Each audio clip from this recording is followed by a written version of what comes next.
Well, good afternoon. Can I start by acknowledging the traditional owners of the land on which we gather and pay my respects to elders past, present and emerging. Can I acknowledge my Deputy Premier Stephen Miles, the Treasurer Cameron Dick, Minister Grace Grace, Minister Mark Bailey and the Minister for Energy, Renewables, Public Works and Procurement and the world's first Minister for Hydrogen, the Honourable Mick de Brenni. Can I also just say that this is the team that has worked extensively on this plan that you'll hear today, as well as other members of my Cabinet. Other ministers that are here include Ministers Yvette D'Arth, Shannon Fentiman, Mark Furner, Di Farmer, Scott Stewart, Megan Scanlon. Can I acknowledge the mayors and councillors that are here, Directors General, distinguished guests one and all. Thank you all for making the time to be here for the CEDA State of the State. Ladies and gentlemen, we all know that we are in an unprecedented time. I understand and you understand that we are facing a climate emergency. We are facing a period that's extraordinary in all of our lifetime. We are confronted with a world where in just the past century, temperatures across the globe have increased by over 1 degree Celsius. That is since the beginning of the industrial age. We are presented with a critical situation in which sea levels across the world are now rising at the fastest rate in over 2,500 years. On one island in particular, homes are needing to be built on stilts 4 metres above the ground. 2 seawalls have been constructed. Additionally, another seawall is under construction and 3 more are currently under development to keep the ocean from washing entire communities away. You may think that this sounds like Tuvalu or Vanuatu, or perhaps a remote island in the Pacific Ocean. In fact, this scenario is playing out right now in Queensland. It is happening in the Torres Strait, where 15 islands are vulnerable to rising sea levels and climate change. Our Cabinet recently met on Thursday Island, and traditional owners and elders have shown me photos of ancestral graves on nearby islands that are now being washed away. The homes of Queenslanders are being impacted right now. And I acknowledge our Torres Strait Islander and First Nations people with us here today, including Mayor Moseby and Auntie Rose Ilu. Along with rising sea levels, Queenslanders are witnessing record rain bombs and bushfires impacting our rainforests. Since 2011, Queensland has experienced 98 natural disasters. Just think about that for a moment. Almost 100 natural disasters in only a little more than a decade. Climate change is real. Its impacts are real. Its effect on the future of Queensland now and into the future are real. But we need to do more, much more than understanding the effects of climate change. We need to do much more than talk about it. We need to act, and we need to act in a revolutionary way. Our action needs to be unprecedented. It needs to be sweeping. And we need to be more than innovative, we need to be world-leading. Queenslanders themselves are doing their bit. They're taking action. Over 700,000 homes and small businesses now have rooftop solar, creating 3 coal power stations worth of power. The rate of recycling is up from 35% 7 years ago to over 55%. And more Queenslanders are taking up electric vehicles, with over 10,000 registered. Our government has already undertaken an enormous amount of work to address climate change and steer Queensland towards our renewable future. We have taken renewable energy from 7% to more than 20%, with $11 billion of investment in 50 new large-scale renewable projects, wind and solar farms. That supports 7,900 construction jobs and helps Queensland avoid 13.8 million tonnes of emissions a year. Now we will take a significant step to tackle climate change head-on. And I'm here today to tell you how significant this step will be. I want Queensland to lead the nation and to be a world leader. Today I'll explain to you how our government will steer Queensland for not only the foreseeable future but through the decades to come. Today I'm launching the Queensland Energy and Jobs Plan, a plan founded on expert advice, science and evidence-based policy. The most ambitious energy and jobs plan of any government in Australia. Its aim is to shape Queensland as a serious, dedicated energy superpower. Its aim is to see Queensland lead the globe. The Queensland Energy and Jobs Plan comes at a critical time for the future of our nation. The east coast of Australia is facing energy shortages. From a failure to bring energy policy to the table at a national scale, and from privatisation of power assets in the southern states. I want to recognise the key role the late Peter Simpson played in keeping our energy assets in public hands. I wish he could have been here today. Because of that campaign, Queensland now has a key advantage in executing this plan, because Queenslanders have strategic control of our energy assets. The Queensland Energy and Jobs Plan released today represents $62 billion of investment in the energy system right up to 2035. That's between the public and the private sectors. Today, a new down payment of $4 billion is committed by our government over the next 4 years. Building on the $2 billion committed over the last 2 years, a $6 billion investment in our future. We must invest now, not just for our climate. We must address this issue at the same time we focus on new job opportunities to bring everyone along with the clean energy industrial revolution on our doorstep. These are the jobs supplying renewable hydrogen, critical minerals and renewable technologies for the world. The International Energy Agency estimates that the value of clean energy will exceed oil by 2030. The race is now on to secure clean energy supply chains. And in Queensland we have the renewable resources above the ground combined with the critical minerals below the ground to be a renewable energy superpower. As the Sunshine State, we have the solar power at our fingertips. We also have the unique geography provided by the Great Dividing Range. This provides us with world-class wind resources and sites to bring large pumped hydro storage to use water and gravity as battery for renewables. Most importantly, we have our regions built to support the second industrial revolution. Regions that can now stand at the centre of a new wave of investment for the clean energy industrial revolution. But crucially, opportunity is nothing without a plan. Throughout Queensland's history, we have created our success by building our regions. We have created success by moving first out ahead of the world. It takes government investment to make this happen. Last century, the government's primary focus was investment in the rail lines and the roads to move resources around. Over the next 100 years, Queensland's competitiveness will be on an entirely different focus, relying on harnessing, moving and storing renewable energy. To put that in the language of sport, this isn't a sprint or even a marathon, it's a triathlon. It's a race over 3 legs, except all are happening at once. To build the lines to move renewable energy to power Queensland jobs and households, to accelerate the building of solar and wind farms, and to accelerate the building of renewable energy storage.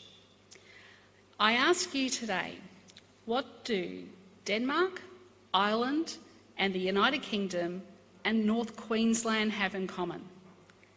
They are all in the top 5 for variable renewable energy. North Queensland comes in second at 74%, behind Denmark. By building a transmission supergrid, we can export North Queensland's sunshine and wind energy to power more jobs and more households. We can connect renewable storage with our established regional centres. Just think for a moment, if our Bruce Highway is our backbone, this supergrid will be our artery of clean energy industrial revolution. The supergrid brings together all of the elements in the electricity system with the poles and the wires that provide Queenslanders with clean, reliable and affordable power for generations. That supergrid delivers around 1,500 kilometres of transmission lines from Brisbane up to North Queensland and all the way out west to Hewenden. These 500 kilovolt transmission lines will be the largest constructed in Queensland's history, carrying the energy to power new manufacturing jobs right across our regions. And we're continuing with our commitment to back Copper String to connect to the Northwest Minerals Province, driving more jobs in Mount Isa and in Townsville. The supergrid will open up new renewable energy zones across Queensland and support the decarbonisation of metals processing in central Queensland. It comes with $11 billion of investment in total to 2035. And it starts next week, with the Cabarn Wind Farm being energised, part of the Far North Queensland Renewable Energy Zone. The supergrid and renewable energy zones are built by Queenslanders, owned by Queenslanders, with returns coming back to Queenslanders. These investments in the supergrid will support 22 gigawatts of new wind and new solar power. That means Queensland will have the largest capacity for renewable energy in the nation, with 8 times more renewables by 2035. It means between 2,000 and 3,000 more wind turbines and 36 million more solar panels. Today, I can announce my government will invest another $2.5 billion to top up the $2 billion Queensland Renewable Energy and Hydrogen Jobs Fund. That's now $4.5 billion for Queensland's renewable energy and hydrogen jobs.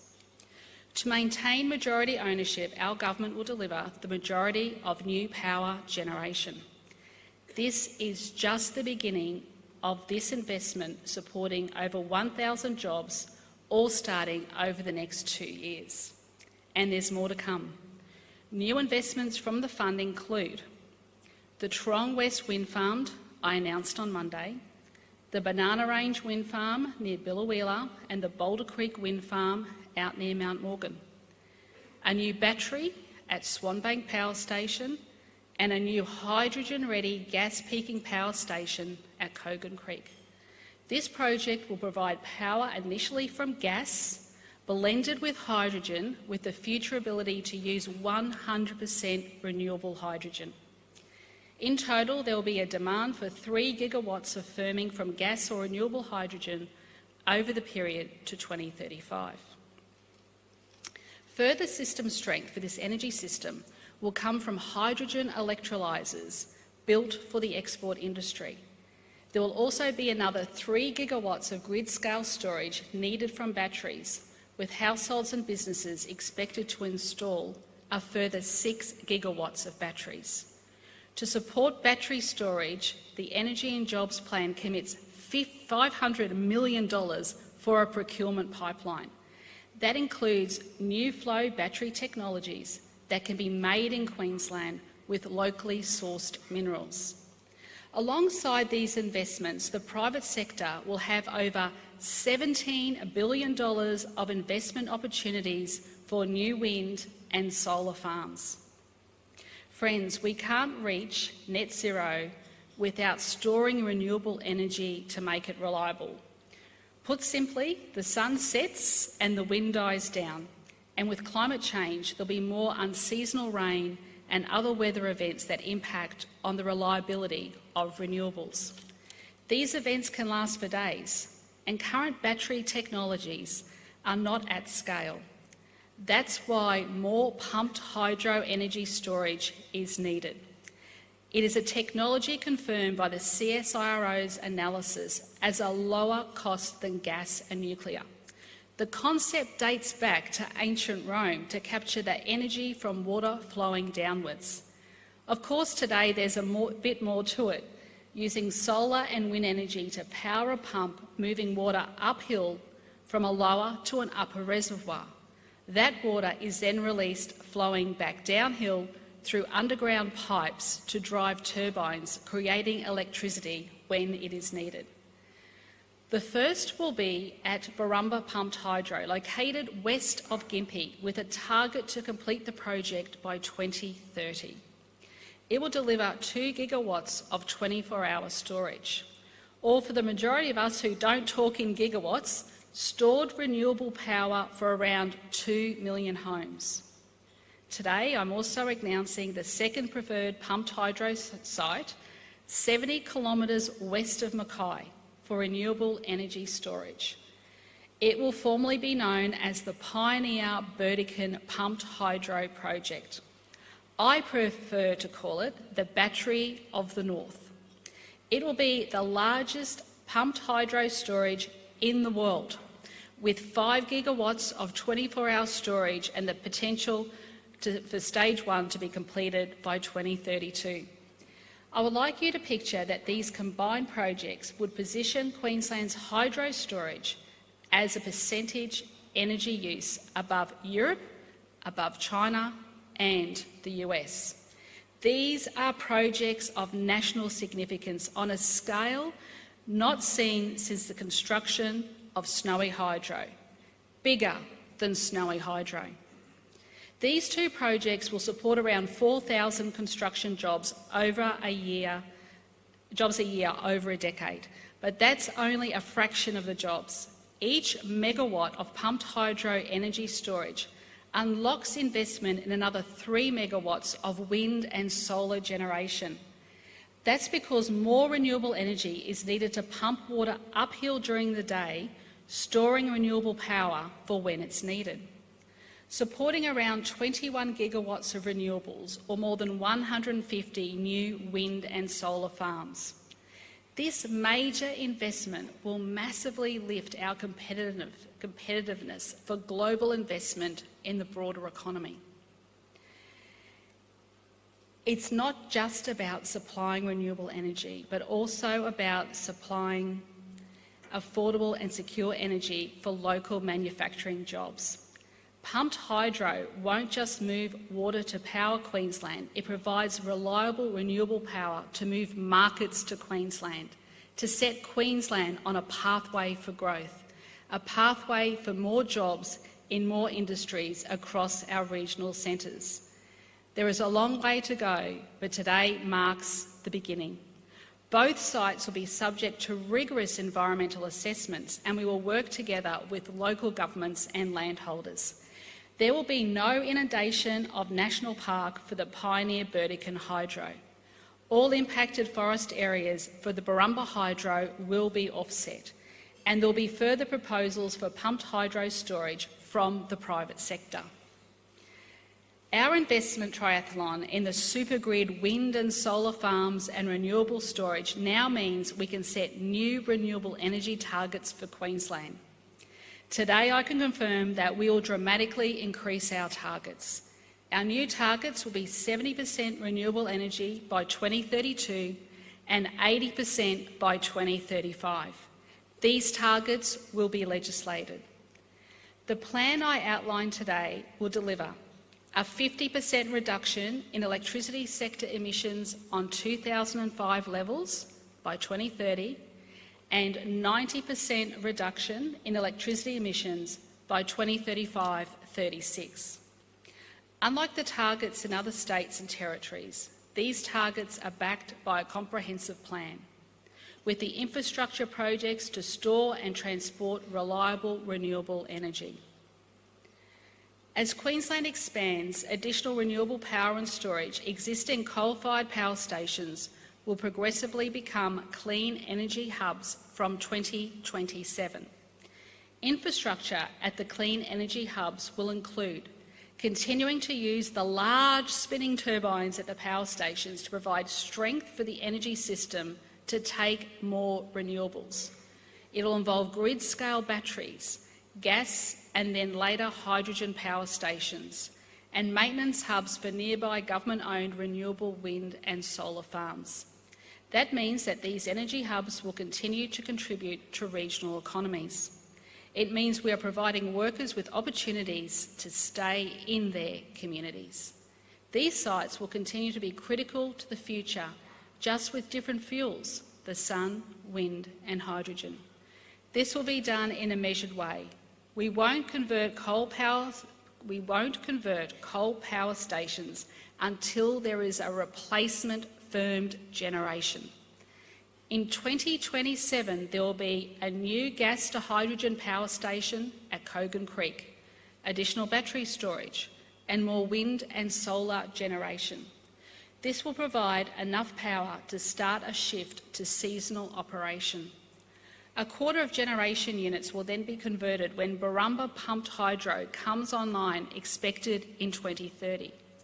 By 2032, when Stage 1 of the Battery of the North is expected to come online, we will be at 70% renewable energy. By 2035, when Stage 2 comes online, we will have no regular reliance on coal and be at 80% renewable energy. That's because we will have more pumped hydro energy storage than the rest of Australia combined, more than Europe, more than China or the US, as a share of demand and the world's largest hydro energy storage. We will keep our coal-fired power stations as a backup capacity until replacement hydro energy storage is operational. Every 2 years from 2025, a Queensland Energy System Advisory Board will provide advice on energy security to ensure reliability. We will be able to turn the stations back on if something goes wrong. The board will provide a safeguard to ensure that energy security and affordability is delivered. This will continue to provide Queensland with the most secure renewable power system in the world. And we're able to do this because we have public ownership of our energy assets. There's nothing new, friends, in saying that every coal-fired power station is reaching the end of its asset life over the next 30 years. What is new is an Energy Workers Charter and Job Security Guarantee. That ensures workers will have the opportunity to continue careers with public-owned energy businesses or elsewhere in the public sector. This Energy Workers Charter is world-leading and an Australian first. I want to recognise the advocacy of unions led by the Electrical Trades Union and the Mining and Energy Union on landing this charter and jobs guarantee. We will immediately sign this charter following this address today. The Job Security Guarantee will be backed by a $150 million funding commitment. The guarantee will support workers with access to reskilling, transfer to new opportunities and advice on future career pathways. Future employment pathways for coal power station workers include working on the new supergrid, including for electricians and line workers, jobs in maintenance hubs for renewables, including for technicians, jobs building and deploying flow battery technologies, positions in new gas to hydrogen power stations, and supporting the expansion of renewables, including CleanCo.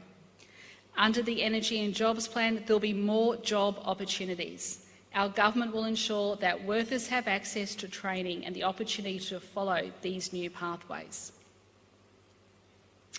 Friends, to build the new supergrid, we are going to need thousands of new workers.